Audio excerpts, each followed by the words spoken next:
O STJ extinguiu a validade da patente do Viagra a partir de 20 de junho deste ano, abrindo espaço para a produção de medicamentos genéricos por outros laboratórios e forçando, provavelmente, a queda dos preços. Durante o governo de Fernando Henrique Cardoso, o Brasil quebrou as patentes de alguns medicamentos usados no tratamento da AIDS, o que veio facilitar a implantação de um amplo programa de assistência à saúde dos soropositivos. O que são as patentes? Quem pode registrar uma patente? Até que ponto o governo e a justiça podem interferir nesse processo de criação tecnológica? Este é o tema em debate no nosso programa de hoje. O Via Justiça é uma parceria da TV Assembleia com a Associação dos Magistrados Mineiros.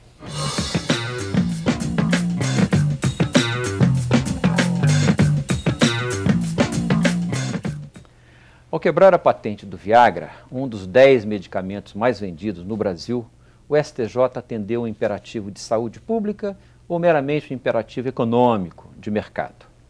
A quebra da patente do Viagra tem o mesmo fundamento do que aconteceu com os medicamentos usados no tratamento da AIDS? Até onde pode ir a ação do judiciário em questões como estas? Nós entramos nesse debate no programa de hoje. Nossos convidados são a advogada Sâmia Batista Amin, que é especialista nesse assunto, e o desembargador Guilherme Luciano Baeta Neves, da 18ª Câmara Civil do Tribunal de Justiça de Minas Gerais. Doutor Guilherme, muito obrigado pela sua presença aqui. O senhor já está no Tribunal de Justiça há quantos anos, doutor Guilherme? 9 anos. E contando o Tribunal de Alçada. Tribunal de Alçada, né? E de vez em quando aparece por lá alguma ação relacionada com esse tema que nós vamos discutir hoje? Tive um caso só. Né? Perfeito. Doutora Sâmia, muito obrigado pela sua presença aqui. A senhora é graduada já há quanto tempo, doutora Sâmia? Tem 22 anos que eu atuo na área de patentes. Sempre atuou nessa área de patentes? Sempre. E é muito variada, o assunto é muito envolvente, porque são várias áreas da economia, da tecnologia, do mercado. É instigante. Perfeito. Para abrir o debate, nós fomos ouvir o coordenador do setor de patentes da Coordenadoria de Transferência de Tecnologia da UFMG, Pedro Pires Goulart Guimarães, que faz uma rápida definição do que é a patente. Acompanhe.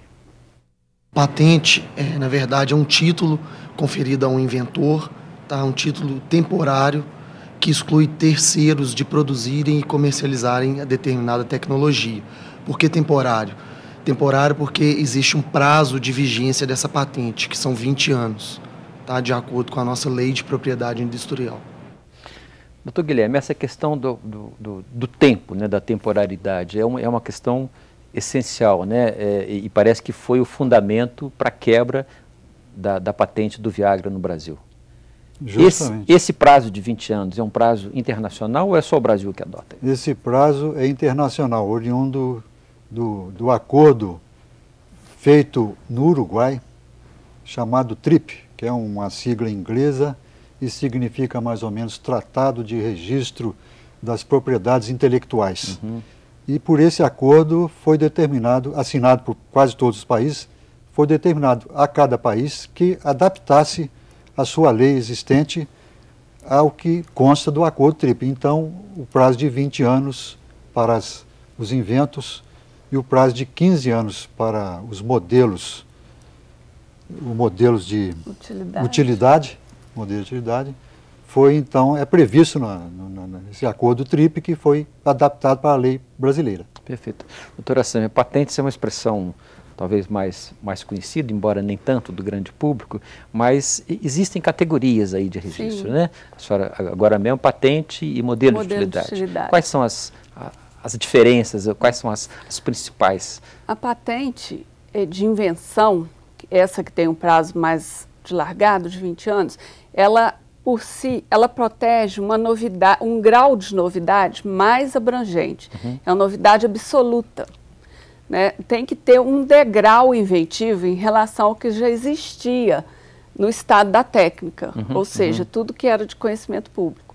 Enquanto o modelo de utilidade é uma patente que tem uma validade de 15 anos e requer uma novidade relativa.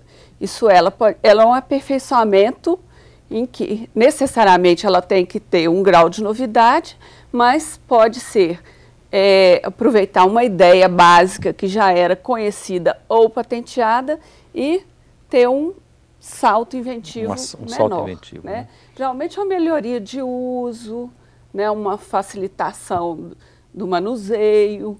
Perfeito. Né?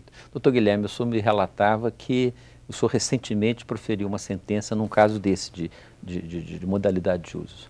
Foi a respeito de quê? Para deixar bem claro para o nosso telespectador o que não foi uma sentença. A sentença foi preferida pelo juiz de primeiro grau. Sim. E houve recurso, então eu fui o relator do processo.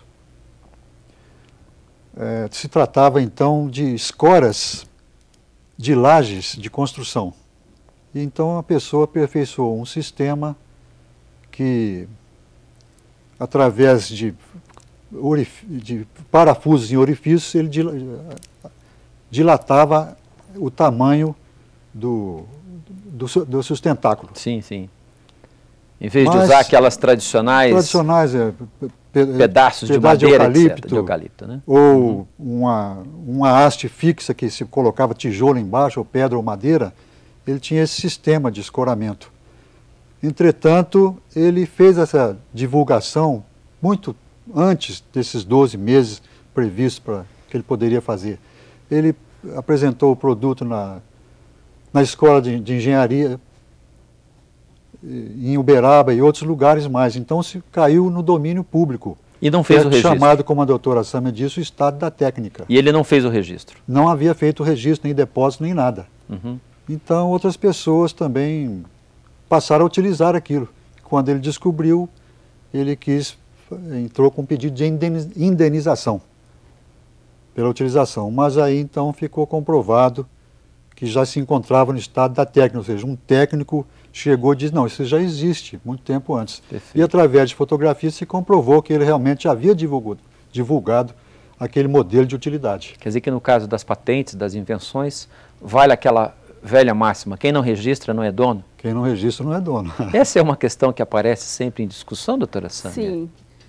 Embora o principal requisito da patente é a novidade, embora a lei conceda um período de graça, isso é, um prazo em que o inventor possa divulgar e, dentro daquele lapso temporal, requerer a patente, proteger o que foi divulgado.